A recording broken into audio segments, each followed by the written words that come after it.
Digivices are pretty cool, and on today's video I'm going to be listing my top 10 favourite Digivices. Hey, come on! Call EX.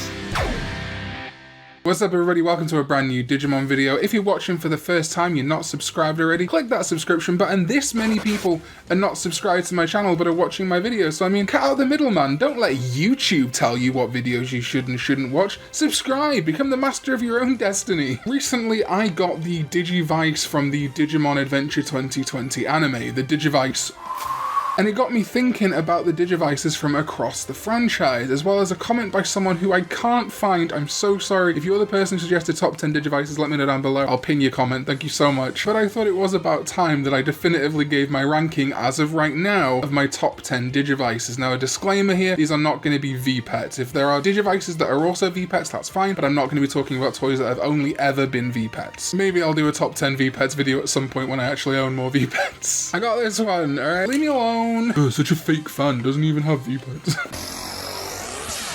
In at number 10 is the DScanner from Digimon Frontier. Quick disclaimer, I am talking here about the Japanese version of the DScanner, the US/global version of course being the Detector. The reason I tend to refer to Frontier by Japanese name is because the first time and only time I watched Frontier about 5-10 years ago was the Japanese subbed version. I've watched bits and pieces of the dub but not in its entirety, so I tend to default back to Japanese names unless I know a character prominently by their dub name. The most notable thing you need to know that is a detractor from the US version of the DScanner, the Detector, is that it does not have a barcode scanning function. Because of that, if I was talking about the US version, it would be bumped out of my top 10, but I am referring specifically to the Japanese version and the overall design, so that gives you an idea going forward. I like this Digivice, and although it's not from one of my top 3 seasons or anything like that, I think it's really interesting. But as a toy, it really excels. You may or may not be familiar with the toy line Scanners, but I personally was a huge fan of it, although I could never get the bloody thing to work. Scanners was a toy that you literally took around and scanned the barcodes of things to fight monsters. And you could also do this with the DScanner. I like that you could both scan official Digimon cards, but also just your serial to get more Digimon. And then from a design perspective, I just like how this Digivice looks. It's kind of the last of the classic Digivices to me. From there we go to the IC for savers, which felt a lot more modern to me. Then of course the Fusion Loader, which feels very modern, and then the Apply Drive, which is a whole other thing. But the DScanner from Frontier to me felt like kind of the last bastion of my classic Digimon love.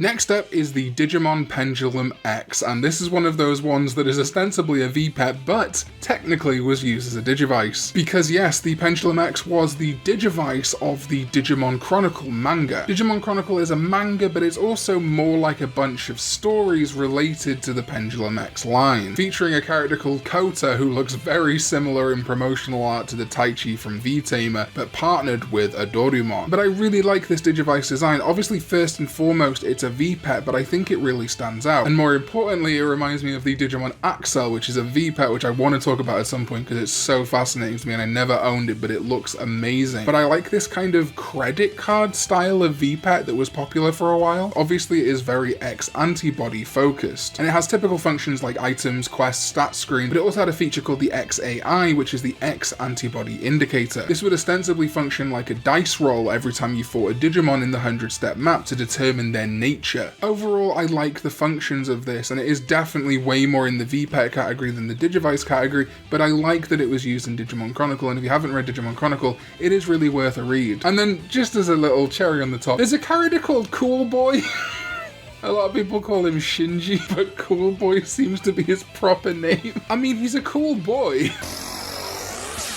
In at number 8 is the Digimon DCyber Digivice. DCyber was a Chinese manhwa, which was kind of the Chinese version of Digimon Chronicle and the Digimon Pendulum X. But what's really cool is rather than just using the same Digivice and V-pets, something original was created for DCyber, and it is fantastic. I was born in 1993, so you already know that I love flip phones. Okay, boomer. But this very militaristic flip phone looks awesome. It also massively reminds me of the Wild Force Morpher from Power Rangers Wild Force. This is one of those things that surprises me in Digimon, is that the franchise has been going for so long, and yet it took until Digimon Last Evolution Kizuna for us to have a proper phone-based Digivice. There's been Digivices that have had cool functions, being able to use the Digivices as kind of communicators, but not something fully based on smartphones. Obviously in Rear Eyes as well, the whole conceit is that the Digivices are ostensibly smartphones. But DCyber is the only time that we got a legitimate flip phone, like a Motorola Razr Digivice, and I think that's so cool.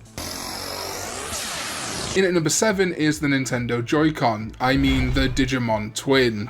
These things look so much like Joy-Cons, I'm surprised that Bandai's lawyers haven't got on to Nintendo and said, where'd you get that idea from? It's a joke, before someone in the comments tells me that legally they'd have no leg to stand on. I really like the idea of the Digimon Twin. A big component of the V-Pet for pretty much since its inception has been the idea of connecting with friends, either to battle, trade, get items, or whatever it may be. So I like the idea of a V-Pet that would be sold as 2 in one packaging, and then you can give one to a sibling or a friend or whatever, and immediately get up and running to raise and battle together. I also like the idea of twins in this aspect, with the L and R representing 2 sides of kind of a Digimon mix and match. But it was very interesting to me that the pairs weren't what you typically expect. If you're thinking of twins, if you're thinking about 2 Digivices coming together, you might think of Omnimon, therefore thinking of Metal Garurumon and War Greymon, with promotional material showing Metal Garurumon going up against Gallantmon, which is interesting. However, there was also the Gaugamon line going against the Geo Greymon line, which makes a lot more sense, with the Model L having the Gaugamon line and the Model R having the Geo Greymon line. But overall, I think just a really nice idea, a very simple idea, but one that feels really good, and while it does appear in Digimon Next, it would be something that I'd love to see in an anime. I think Twin Digidestined is a really cool idea, which has barely been touched on in the anime. The only 2 of real significance being the twins from Tamers, who turned out to be Impmon's partners. I haven't actually read Digimon Next yet, but it appears to be a sort of combination of the v-tamer idea, but with elements from Digimon Saver, so I'm really excited to give that a read and ultimately see more of the Digimon Twin, which I love so much. In at number 6 is the Digivice Colon from Digimon Adventure 2020, and I've really grown to like this thing. At first, I wasn't sure about it. It looked like a more dumbed down, simplistic version of the Adventure Digivice from 1999, but especially as a toy, I've really grown to appreciate it. First of all, the LEDs are wonderful. When you first boot it up, you get the LEDs of every Digidestined's crest, and I think that saves it from feeling like a very plasticky toy. When the LEDs light up every time you Digivolve to Champion, it feels really good. It is notably lacking a pedometer, and I think that's the only real bad thing I can say about it. Other than that, it's phenomenal, but I cannot see why there isn't a pedometer in this thing, especially as there does seem to be some sort of random encounter thing. I got an emergency meeting the other day, last night, with a V-Dramon. Why couldn't have that been step-based like in past Digivices? So I really do adore this thing. I love what it does in Digimon Adventure 2020. I like that it is a communicator, which is something I've talked about. I like that it's a lot more multifunctional, and obviously the fact that this is the be-all and end-all. In the original Digivice started getting overshadowed a little bit. The crests seemed more important than the Digivice, although they did work in conjunction, and there was a lot of focus on the tags and crests, but not so here. The crests are inside these. Everything from the kids meeting their partner Digimon, to cheering them on in battle, to using the Digivices to power them up, both regularly and into brand new forms, and then finally Digivolution, is all in this Digivice, and I think it's really solid for that reason. And in at number 5 is the Digivice from the original Digimon Adventure. I actually don't have this toy. I wish I did, but it's one of those expensive ones, and every time they release like an anniversary version or a Last Evolution Kizuna version, they're always really expensive. But it's very hard not to love the OG. It's kind of where everything began. Certainly for me, as a kid, it was where everything began. It has such a simplistic design, but the digicode around it, just like the digicode in the new version, really makes it feel unique. It feels like a legitimate device that would cause Digivolution and all these other things. I like that during Digivolution the colour changes to match the Digidestined and their crest, which is a recurring theme through other Digivices. I also adore the little antenna, which makes it feel very much a product of its time. I totally understand why this one doesn't have one, because nothing has an antenna anymore, but that little antenna on the Digivice just makes it feel so much more tangible to me. Plus, it's evolved over the years right up until the most recent movie, Last Evolution Kizuna, where we've seen partners of Digimon with that that Digivice who sadly lost their partners, and also the one from Tri, which, as much as I don't like that character, is a badass Digivice. It's very hard to fault it, it's a classic for a reason, and that's why it's my number 5. But if that's our number 5, where do we go from there? Well, at number 4 is the smartphone Digivice from Last Evolution, Kizuna. I was really tempted not to include this on the list for one very important reason. I'm not sure it's a Digivice. The smartphone Digivice from Last Evolution, Kizuna, is actually more of a conduit for the Digivice. It's obviously a regular smartphone. It can take pictures, it can do calls, text, line, all that sort of stuff, but also can be used to enable Digivolution, but it's seen that it's actually acting more as kind of like a relay for Digivolution. They still have to have their original Digivices, they keep them in drawers or in their pockets or whatever it may be, so it's hard to say whether this is actually a Digivice, but I'm gonna err on the side that it is, inasmuch as that it is a piece of technology that enables them to use Digivolution, and I just really like it, so I'm gonna include it, okay? But yeah, this is perfect to me. I actually really hoped what the plot was gonna be in Last Evolution Kizuna. Again, I'm not gonna spoil it or anything like that, this is very surface information. I was really hoping the plot was gonna be that the Digivices had actually been turned into smartphones by Izzy or Jedi, whoever it may be. And so from a point of like not destroying the past, I did like that the original Digivices were still intact, but I think it was perfect for this movie. These kids are a lot older. It's supposed to be roughly the modern day, give or take. So it makes a lot of sense that of course these old Digivices are next to useless to them now with their tiny screens that do nothing. A proper smartphone is much more useful. My favorite thing about these is how they incorporate everyone's crests into the case or the back of the phones. I also particularly like how in the case of the 02 kids you can see both their crests if they have 2 crests. And what's also important from a merchandise point of view is, do I want to own it? And yes, I do. I'm so annoyed that my phone has a camera in a position that would ruin the design. But yeah, I love these smartphone Digivices and I just wish we'd have seen more of them, but I guess that's the nature of the movie.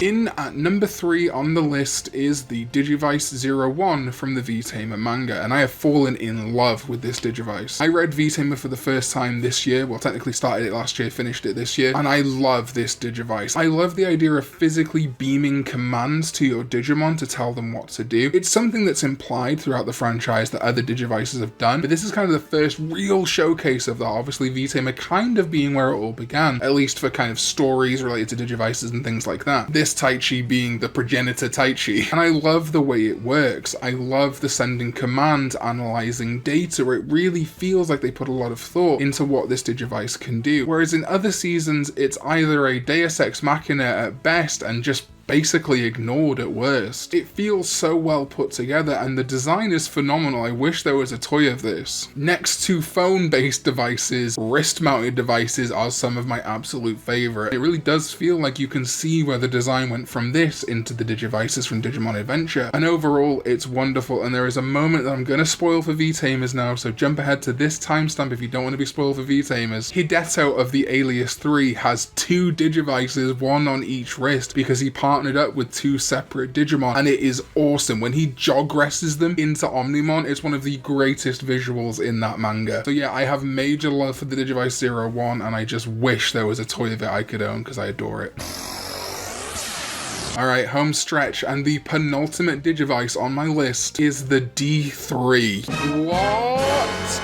This one was tough. I spent a lot of time debating on this and it has changed back and forth right up to recording this video, but the D3 is not my number 1 pick. I adore the D3. I absolutely love it. It is one of the most perfect Digivice designs for me. I think it improves upon the original so much. The added grips, the more pronounced antenna, the overall design is so great to me, but it is feature lacking, both in the show and as a toy. Unfortunately, it kind of gets cucked pretty quickly, acting almost immediately as a conduit for the Armor Digi-Eggs rather than enabling Digivolution in its own right, but it is saved later in the series when they start digivolving into champions and then when they DNA Digivolve. During DNA Digivolution, where you see the 2 separate Digivices become a matching pair of the colours of the Digidestined that they're bonding together, is incredible to me. Ultimately, they are so good for OG Digivices, but again, feature lacking. As a toy line, they're not doing anything exemplary, any different to the Adventure Digivice. There's just more Digimon, there's Armor Eggs, but it never felt particularly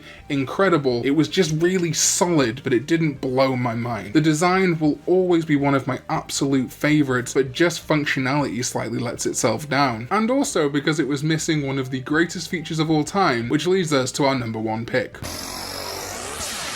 In at number 1 is the Darc, or the D-Power, from Digimon Tamers. And this is the perfect Digivice. I'm sorry, you may disagree with me, I'm sorry if you do, but for me, this is the perfect Digivice. It feels like a big homage to the original Digimon Adventure Digivice. In fact, this thing now weirdly feels like it's a bit of a homage to the Darc. The biggest selling feature of the Darc was Card Slash, and oh my god was that satisfying. I shredded so many Digimon cards as a kid, card slashing like a motherfucker, trying to just be like Takato, Henry, and Rika. It is such a cool toy. It still holds up to me to this day. I think it is the perfect middle ground between feeling like modern technology and something from the past. Obviously, its use in the show is phenomenal. You've got the Digi-Analyzer element, the map element, it does so much. It's obviously how iconically Takato even created Guilmon, was by his drawing sliding through the card slash element. It really just has such cohesion in design with the narrative of Tamers, then also as a toy. Out of all the Digivices, it's the one that makes you feel most like when you're a kid or an adult, you're part of the show, that you could be one of the Tamers, because you really get to Digimodify your Digimon. The only real detractor for me is that I wish that Digimodify had become more of a thing throughout the show. They kind of abandon it after a while and just go for Digivolution. But regardless, the toy is so good. And then in the end game of Tamers, when Takato gets his upgraded Digivice, mwah, that is a beautiful design. Another one that I am determined to own one day. The gold Digivice is wonderful. And so yeah, it's a flawless design. It has everything to me that the Digimon Adventure and Digimon Adventure 02 Digivices had, plus the amazing new feature of Card Slash, and that is why it is my number 1 Digivice of all time. Well, there you go, there's my ranking. Are you surprised that some Digivices didn't make the list? I think you're probably going to be surprised that there are Digivices from anime seasons that didn't make the list, but unfortunately, not that big of a fan of the Fusion Loader, the Digivice IC, or the Apply Drive. But what is your opinion? Remember, these are just my opinions. I'm not saying I'm objectively correct. These are just the things I like. Let me know your top 10 Digivices down below. As always, liking helps immensely, leaving a comment helps hugely with the algorithm, share with a friend if you think they like Digimon content, and subscribing, of course, you know, helps immensely. We're heading towards 12,000 subscribers. It'd be great if we could hit 15k, but until next time, thank you so much to my channel members, the amazing Crimson Dragon Slayer, Forest C, and Anthony Bontomasi, my Digi-Destined level channel members. Feels great